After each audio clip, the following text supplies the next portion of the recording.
The Polish-Lithuanian Commonwealth was once the most powerful country in Europe, spanning from the Baltic to the Black Sea, and standing as a pillar for progress politically, economically, and culturally.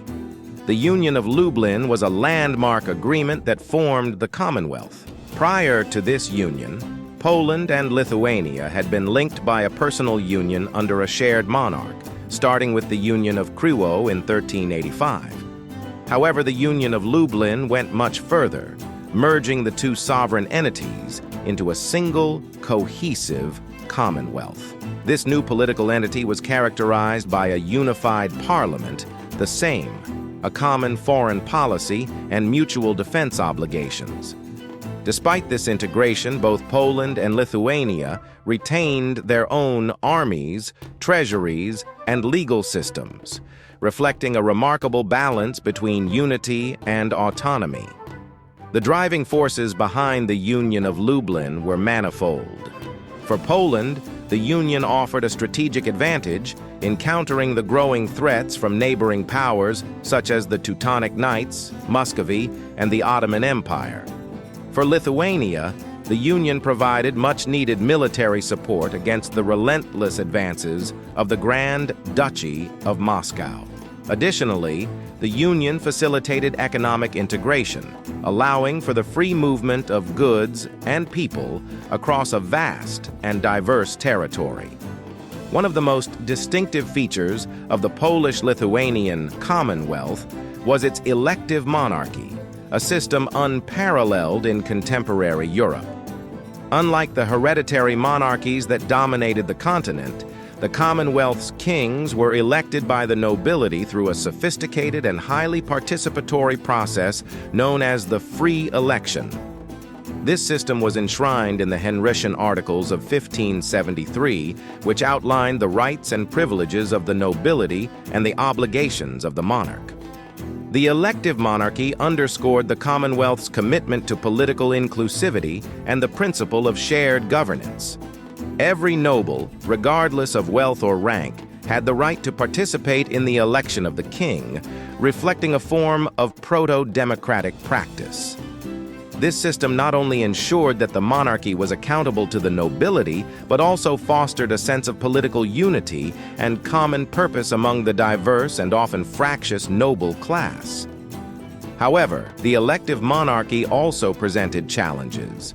The need for consensus among the nobility often led to protracted and contentious election processes, and the influence of foreign powers in these elections sometimes undermined the stability and sovereignty of the Commonwealth. Despite these challenges, the elective monarchy remained a defining characteristic of the Polish-Lithuanian Commonwealth, exemplifying its unique approach to governance and political innovation. Golden liberty was predicated on the principle that all members of the nobility were politically equal, regardless of their wealth or status. This equality manifested in several key rights and privileges. Most notably, the Szlachta had the exclusive right to elect the king, a practice that underscored the democratic ethos of the Commonwealth. During the free election, every nobleman had a vote, making the process one of the most inclusive political systems of its time. In addition to electing the monarch, the Szlachta also had the right to form confederations and rokos if they believed the king was acting against the laws. This system of checks and balances ensured that the monarchy remained accountable to the nobility, preventing the rise of absolute power and fostering a culture of shared governance and mutual respect. The power of the Szlachta extended beyond the election of kings. The nobility's ability to influence legislation was facilitated through their participation in the Sejm, the Commonwealth's parliament, where they could propose and vote on laws, treaties, and other national issues. This level of political engagement and responsibility was unparalleled in contemporary European states, where monarchies often ruled with far less input from their subjects.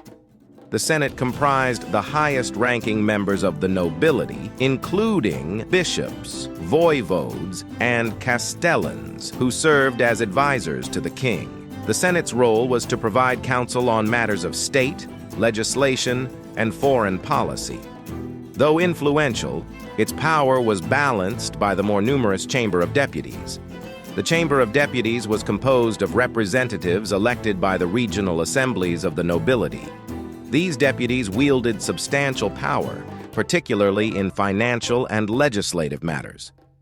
The lower house's authority was such that it could approve or reject laws, taxes, and military levies, giving it considerable control over the Commonwealth's internal and external affairs. The same operated on principles of consensus and negotiation.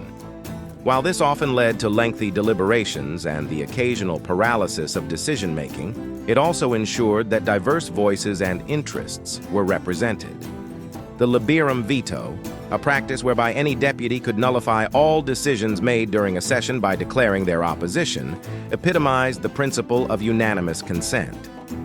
Though intended to protect minority interests, the liberum veto sometimes led to legislative gridlock and was a double-edged sword in the Commonwealth's political system. Another incredible feature of the Commonwealth was its unprecedented level of religious tolerance during a period when much of Europe was engulfed in sectarian conflict. This remarkable commitment to religious freedom was enshrined in the Warsaw Confederation of 1573, establishing the Commonwealth as a sanctuary for various religious and ethnic groups. The Warsaw Confederation was a groundbreaking legal act passed by the Sejm in 1573, which guaranteed religious freedom to all inhabitants of the Commonwealth. This was a revolutionary concept in an era marked by the wars of religion in Western Europe, where persecution and intolerance were widespread. The Confederation's declaration was unequivocal. It asserted that no one should be persecuted for their faith and that all religious groups should coexist peacefully. This legal guarantee was not merely a theoretical proclamation, but was actively upheld and respected by the Commonwealth's authorities and its populace. The Confederation was a response to the religious strife that had ravaged Europe, particularly the horrors of the St. Bartholomew's Day massacre in France. By contrast, the Polish-Lithuanian Commonwealth aimed to create a society where religious plurality was protected by law, fostering an environment where different faiths could thrive. The Commonwealth comprised of 4 main religious groups. The majority of the Polish nobility were Roman Catholics, while a significant portion of the Lithuanian and Ruthenian nobility adhered to Eastern Orthodoxy. The Union of Brest in 1596, which attempted to reconcile the Orthodox Church in the Commonwealth with the Roman Catholic Church, further exemplified the Commonwealth's efforts to bridge religious divides, although it also led to the creation of the Eastern Catholic Churches. However, the Reformation found fertile ground in the Commonwealth, particularly among the Lithuanian nobility and urban populations. Lutherans, Calvinists, and the Polish Brethren established significant communities with their own churches, schools, and printing presses. The Commonwealth's tolerance allowed these groups to practice their faith openly and to engage in theological and philosophical debates, enriching the intellectual life of the nation. The Jewish community in the Commonwealth was one of the largest and most vibrant in Europe. Jews enjoyed considerable autonomy under the protection of royal charters, allowing them to govern their own communities, practice their religion, and engage in trade and scholarship. The creation of the Council of Four exemplified the self-governing structure that enabled Jewish culture and learning to flourish. The Tatars, who had settled in the Grand Duchy of Lithuania, practiced Islam and were integrated into the fabric of the Commonwealth. They served in the military and contributed to the diverse cultural milieu, their mosques and traditions respected within the broader society. The Commonwealth's policy of religious tolerance was not without its challenges and limitations, but it stood in stark contrast to the religious persecution that characterized much of contemporary Europe. This pluralism fostered a unique cultural and intellectual environment where dialogue and diversity were not only tolerated but valued. The Commonwealth also saw remarkable advancements in art, science, and education. The Commonwealth's unique position as a multinational society further enriched its cultural legacy. The Renaissance, which began in Italy and spread across Europe, profoundly impacted the Polish-Lithuanian Commonwealth. The movement brought about a revival of classical learning and an emphasis on humanism, which permeated various aspects of Commonwealth society. The Renaissance influence is evident in the architecture and visual arts of the Commonwealth. Cities such as Krakow, Vilnius, and Lwów saw the construction of magnificent buildings, churches, and palaces designed in the Renaissance style. Italian architects and artists were invited to work on these projects, blending Italian Renaissance elements with local traditions. The Commonwealth also became a hub of scientific inquiry and intellectual pursuit. One of the most notable figures of this period was Nicholas Copernicus, a Renaissance polymath whose revolutionary heliocentric theory transformed astronomy. Copernicus's work exemplifies the Commonwealth's contribution to the broader European Renaissance and its role in the advancement of scientific thought. The Renaissance also left its mark on the literary and philosophical landscape of the Commonwealth. The works of poets, such as Jan Kochanowski, who is considered one of the greatest Polish poets, reflect the humanist ideals of the Renaissance. Additionally, the establishment of universities, including the Jagiellonian University in Krakow, fostered an environment of intellectual growth and exchange. The Polish-Lithuanian Commonwealth was a true melting pot of ethnicities and cultures, which contributed to its rich and diverse cultural heritage. This diversity was a cornerstone of the Commonwealth's identity and a source of its cultural dynamism. The Commonwealth was home to a variety of ethnic groups, including Poles, Lithuanians, Ruthenians, Jews, Germans, Armenians, and Tatars. Each of these groups brought their own traditions, languages, and cultural practices, creating a vibrant mosaic of cultures. This multicultural environment fostered a spirit of tolerance and coexistence, where different religious and ethnic communities could thrive. Jewish communities, for example, enjoyed a high degree of autonomy and contributed significantly to the cultural and economic life of the Commonwealth. The Armenian community in Lwów and the Tatar settlements in the Grand Duchy of Lithuania are other examples of the Commonwealth's cultural plurality. The interaction among these diverse groups led to a fruitful exchange of ideas and customs. This exchange enriched the Commonwealth's cultural life, influencing everything from cuisine to music and creating a unique blend of Eastern and Western cultural elements. The Polish-Lithuanian Commonwealth was distinguished not only by its political and cultural achievements, but also by its formidable military successes. Its military history is marked by numerous victories in significant battles that showcase the strength and strategic acumen of its forces. One of the earliest and most celebrated victories was the Battle of Grunwald in 1410. Although this battle occurred before the formal establishment of the Commonwealth, it set the stage for future military prowess. The combined forces of Poland and Lithuania decisively defeated the Teutonic Knights, a formidable military order that had long threatened their territories. This victory significantly weakened the Teutonic Order and bolstered the power and prestige of the Polish-Lithuanian alliance. Another milestone in the Commonwealth's military history was the defense against the Ottoman Empire at the Battle of Vienna in 1683. This battle is particularly noteworthy for its international implications, as the Ottoman Empire posed a significant threat to all of Europe. The Commonwealth, under the leadership of King John III Sobieski, played a crucial role in relieving the siege of Vienna.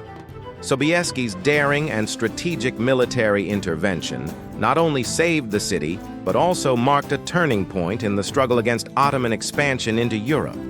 This victory solidified the Commonwealth's reputation as a bulwark of Christendom and a key player in European geopolitics. Central to the Commonwealth's military successes was its elite cavalry force, the Winged Hussars. Renowned for their effectiveness and distinctive appearance, the Winged Hussars were an iconic symbol of the Commonwealth's military might. They were named for the wing-like structures attached to their armor, which created a fearsome and memorable image on the battlefield. The winged hussars were heavily armed and highly mobile, excelling in shock combat and capable of breaking through enemy lines with their formidable charges. Their prowess was instrumental in numerous battles, including the aforementioned Battle of Vienna, where their decisive charge helped turn the tide in favor of the Christian coalition. The winged hussars were not only effective in battle, but also embodied the chivalric and martial spirit of the Commonwealth's nobility. Their rigorous training, exceptional discipline, and tactical flexibility made them one of the most feared and respected cavalry units of their time. The Polish-Lithuanian Commonwealth was not only a political and military powerhouse, but also a beacon of economic prosperity, driven by its robust trade networks and agricultural production. Central to this economic vitality was the extensive trade, particularly in grain, facilitated by the Commonwealth's access to the Baltic Sea. The fertile lands of Poland and Lithuania produced abundant grain supplies, which were exported to Western Europe through ports like Gdansk. This grain trade was the lifeblood of the Commonwealth's economy, providing significant wealth and fostering economic stability. The trade routes also supported a variety of other goods, including timber, furs, and textiles, which further diversified and strengthened the economy. Urban development was another key aspect of the Commonwealth's economic success. The growth of cities and towns created vibrant centers of commerce, culture, and innovation. Cities such as Krakow, Warsaw, and Vilnius became bustling hubs of activity, where merchants, artisans, and scholars converged.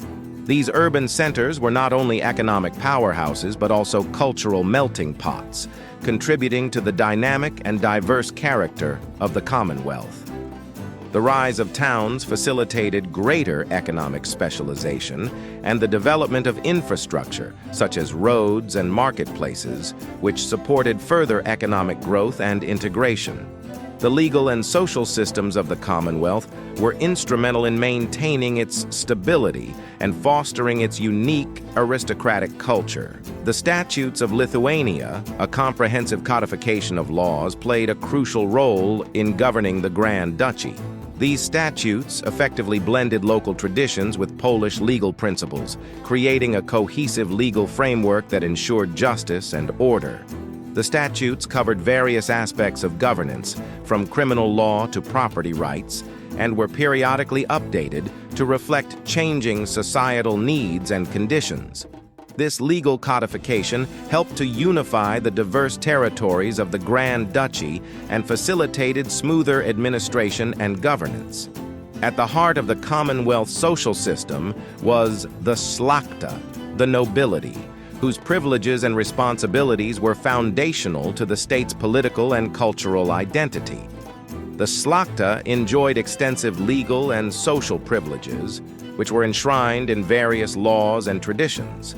These privileges included exemption from taxes, the right to own land, and significant political influence, particularly through participation in the Sejm and local assemblies. The szlachta's role was not merely ceremonial. They were actively involved in governance, military leadership, and cultural patronage. This aristocratic culture fostered a sense of duty, honor, and public service among the nobility. The szlachta were often patrons of the arts and education, supporting the flourishing of Renaissance culture within the Commonwealth. Their estates became centers of economic activity and cultural life, further enhancing the Commonwealth's prosperity and vibrancy. The szlachta's privileges also contributed to a relatively stable and cohesive society, where the nobility played a central role in upholding the social and political order. The decline of the Polish-Lithuanian Commonwealth was a complex process influenced by both internal strife and external pressures. As one of the largest and most diverse states in Europe, the Commonwealth faced significant challenges that ultimately led to its downfall. Political fragmentation was a critical internal issue. The liberum veto, a parliamentary procedure allowing any member of the Sejm to halt proceedings and nullify decisions, often led to legislative paralysis and weakened the central authority.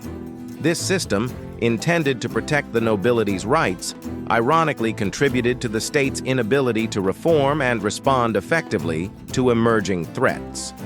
Wars and invasions further destabilized the Commonwealth. The devastating Khmelnytsky uprising and the subsequent wars with Sweden severely weakened the state. These conflicts drained resources, depopulated vast regions, and eroded the Commonwealth's economic and military strength. Additionally, the constant threat from the Ottoman Empire, Muscovy, and later the emerging powers of Prussia and Austria placed the Commonwealth in a precarious position. The partitions of the late 18th century marked the final blows to the Commonwealth's sovereignty. Between 1772 and 1795, the neighboring powers of Russia, Prussia, and Austria systematically divided and annexed the Commonwealth's territories in a series of 3 partitions. The political machinations and military might of these neighbors, combined with the Commonwealth's internal weaknesses, rendered it unable to resist the dismemberment. By 1795, the once mighty Polish-Lithuanian Commonwealth ceased to exist as an independent state, its lands absorbed by surrounding empires. Despite its decline, the legacy of the Polish-Lithuanian Commonwealth endures, leaving a profound and lasting impact on Central and Eastern Europe. The Commonwealth's tradition of religious tolerance and legal innovation influenced subsequent political and cultural developments in the region. Its system of elective monarchy and noble democracy, while flawed, inspired future democratic movements and ideas about governance and civic participation. Culturally, the Commonwealth fostered a rich heritage that continues to resonate today. The contributions of the Commonwealth's intellectuals, scientists, and artists, such as Nicholas Copernicus and Jan Kochanowski, continue to be celebrated as significant achievements in European history. The spirit of the Polish-Lithuanian Commonwealth also lives on in the modern nations of Poland, Lithuania, Ukraine, and Belarus. These countries share a historical and cultural lineage that traces back to the Commonwealth. The legacy of shared governance, cultural pluralism, and resilience in the face of adversity remains a source of national pride and inspiration. In conclusion, while the Polish-Lithuanian Commonwealth eventually succumbed to internal and external pressures, its legacy is far from forgotten. The Commonwealth's contributions to political thought, cultural development, and the social fabric of Central and Eastern Europe have left an indelible mark. Its history serves as a testament to the enduring influence of a once great state that, despite its decline, continues to shape the identities and aspirations of the nations that emerged from its former territories. Dziękuję. Remember to like, subscribe, and hit that bell, or you will wake up Polish.